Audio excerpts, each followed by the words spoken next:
Sanctuary is as old as time itself.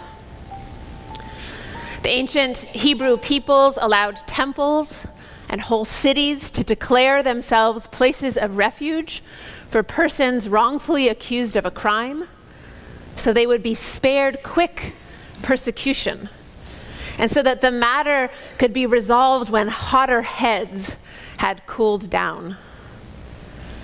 In the late Roman Empire, fugitives from the law found refuge in Christian churches.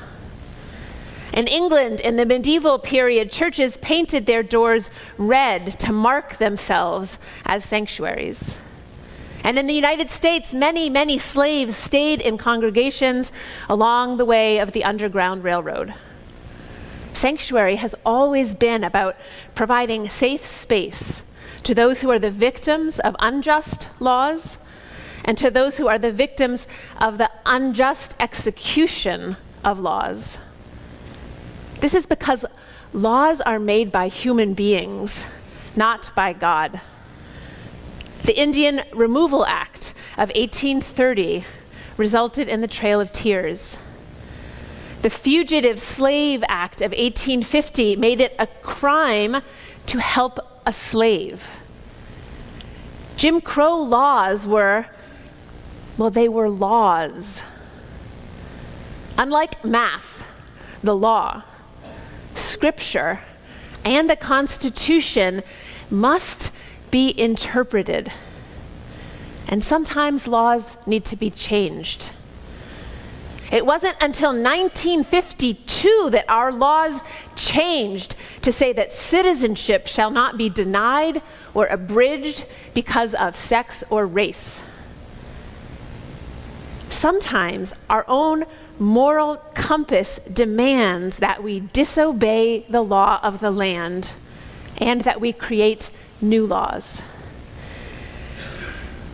My family survived the Second World War, and thus I am alive today only because my grandmother Françoise disobeyed the law. Because she did not line up in the streets when the order was given for all Jews in Paris to wear a yellow star. Laws and legal systems are not always moral, and our democracy depends on we the people being moral. And so the goals of new sanctuary networks spreading across our country today are simple.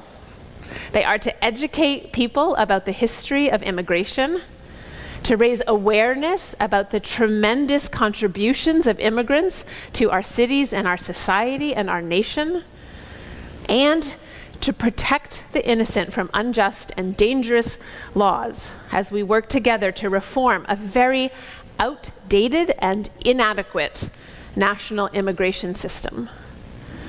I just have one recent example I want to share with you from a place nearby. Zulma Franco left Guatemala because she was an LGBT activist and feared for her life in her country of origin. She came to First UU Austin, Texas for sanctuary because she had received deportation orders because an attorney had failed to file her paperwork on time. She had already been incarcerated in 2 different for-profit prisons. She had already paid a $15,000 bond and was regularly checking in with ICE, Immigration and Customs Enforcement officers, while she was pursuing political asylum. She knew she would be murdered if she returned to Guatemala. So instead, she asked for sanctuary in one of our churches.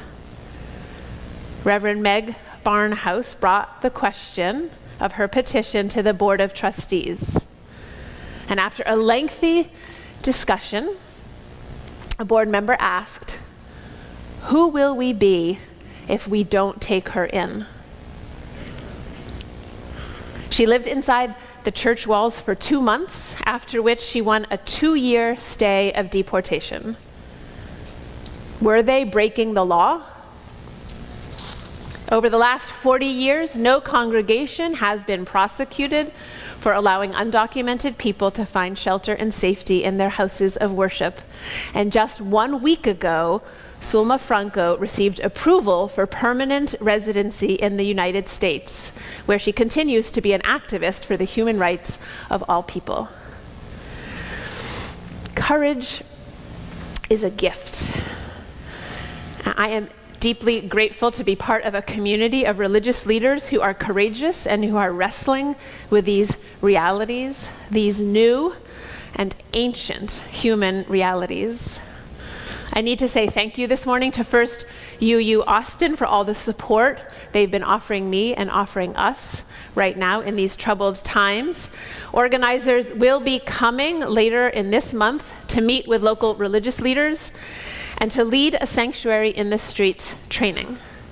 And I'd ask that you please contact Paula Vella or me directly if you'd like more information about that training. I am deeply grateful to Rabbi Fitzerman and to Jordan Mazariegos, Reverend Alvaro, and Aliyah Shimi, who could not be here with us today, but who's a member of the local Muslim community, for working and praying together as we discern together what a moral response should and will be. And I thank each of you for being here this morning or watching from home, because as many churches across this country declare themselves to be sanctuaries, including many Unitarian Universalist congregations, we at All Souls are also being called to consider how we will respond when they come for the immigrants. And they are coming for the undocumented already. What will we do? The question is the legacy of Martin Niemöller, a prominent Protestant pastor in Germany. He was an unspoken foe of Adolf Hitler, who spent the last 7 years of Nazi rule in a concentration camp. He was the first German to publicly acknowledge the guilt of his people. And he wrote the following words. First, they came for the socialists, and I did not speak out because I was not a socialist. Then they came for the trade unionists, and I did not speak out because I was not a trade unionist. Then they came for the Jews, and I did not speak out because I was not a Jew. Then they came for me, and there was no one left to speak for me. Today we must ask ourselves and each other, when they come for the Muslims, will I speak out? And when they come for the undocumented here in Tulsa, what will I do?